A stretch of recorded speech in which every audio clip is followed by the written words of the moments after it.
Balada Sang Pendongeng. Pendongeng itu lelaki penyabar. Dari kata yang terangkai, berhamburan filsafat, meski dengan bahasa sederhana. Setiap kali ia duduk di balai bengong, puluhan ibu-ibu sehabis masak menunggu nikmat hikmatnya mendongeng.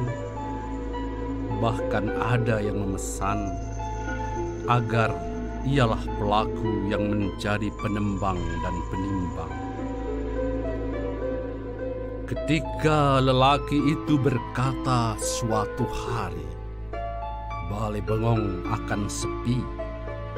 Hanya dengus napas terdengar berpantulan di antara balai gong dan balai pesamuan. Permaisuri yang duduk di sebelahnya lekatkan tubuhnya pada dunia. Tunjukkan, dialah yang pertama dan utama. Sementara para selir, apalagi dayang-dayang, duduk agak jauh dan sedikit lebih rendah. Begitulah prosesi saat dia mendongeng. Dongeng tentang kesetiaan dipediknya dari Ramayana, keteguhan Dewi Sinta meski harta dan kuasa Rawana menggoda.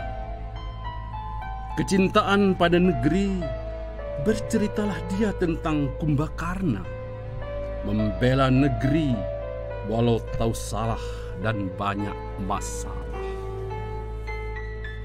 Lalu tentang ketidaktegasan, mendongenglah dia tentang tragedi burung hantu yang selalu ragu dan gagu. Setiap jeda dongeng, dia pandai memberi bumbu dengan bahasa kalbu, mampu mencumbu bahkan merindu. Kadang di tengah keseruan dongeng, dengan gaya teatrikal, dia terdiam, seolah dongeng akan berakhir. Hingga nampak wajah-wajah kecewa ibu-ibu, lebih-lebih permaisuri yang merasa sang pendongeng hambanya, hingga segala permintaannya wajib dituruti. Begitulah dia, mampu mempermainkan emosi mereka, membombardir dengan kata-kata penuh makna dari tetua. Lalu, ketika bercerita tentang kejujuran, walau ku tahu dia bukanlah laki-laki yang jujur, dia akan bercerita tentang Ibawang Teken Ikesuna dengan gaya jenaka dan menggoda. Senja mulai temaram. Ibu-ibu, lebih-lebih permaisuri belum mau mengakhiri, padahal dia sudah sangat lelah. Maka didalihkanlah bahwa dia harus memberi makan ayam-ayam dan burung peliharaan, menyalakan obor-obor di sudut-sudut puri. Meski kecewa, mereka tetap bubar, tapi minta dibayar pada hari yang lainnya. Lelaki pendongeng itu menyimpan berjuta misteri. Di setiap sepak terjangnya, dia jadi perhatian negeri.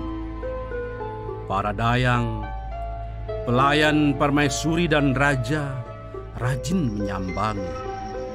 Para juru masak puri selalu sempatkan diri memberi saji agar dia mendongengkan yang lebih terperi. Tentu mereka sembunyi-sembunyi, takut diketahui sang permaisuri.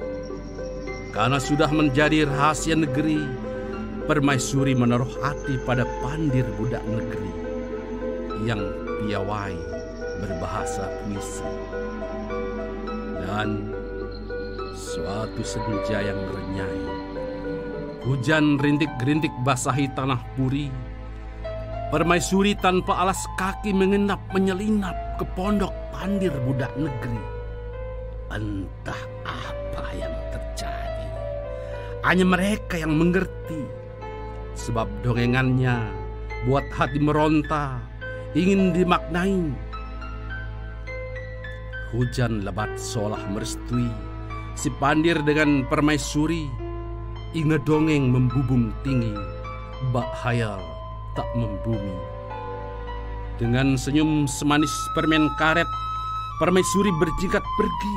Mungkin jiwanya telah terisi gaya manis si Pandir budak negeri. Esoknya, heboh seluruh negeri. Si Pandir tak mau mendongeng lagi, pun permaisuri tak merajuk puji. Tuan Raja Bestari, panutan negeri suara hati, sedikit murung kini. Permaisuri selalu tak enak hati. Rupanya sang permaisuri sedang ngerempini. Raja bersuka hati meski sedikit sangsi karena merasa tak melakoni. Tapi putra mahkota dibutuhkan negeri. Dalam pertemuan terbatas, Mahapadi dan para punggawa berkumpul menyusun rencana tentang putra mahkota yang menurut ramalan akan lahir seorang putra. Tetapi permaisuri yang dipuja manja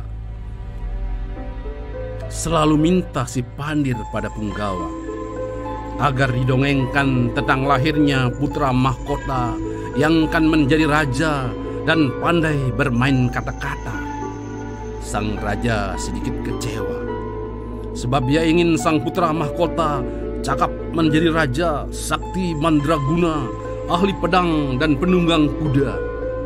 Sedang permaisuri terinspirasi Pandir, sang pandai bercerita.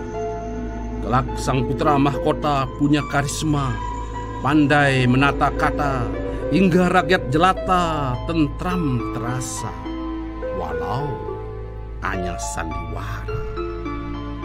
Duh, Puri meradang.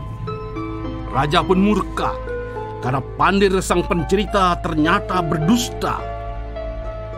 Rupanya putra mahkota lahir andil sang pencerita. Raja titahkan para panglima habiskan si Pandir si pencerita karena berani durhaka khianati sang penguasa. Permaisuri yang cantik jelita mohon pada baginda raja, jika hendak membunuh si pencerita, maka ia dan putra mahkota akan tenggelamkan diri ke dasar telaga.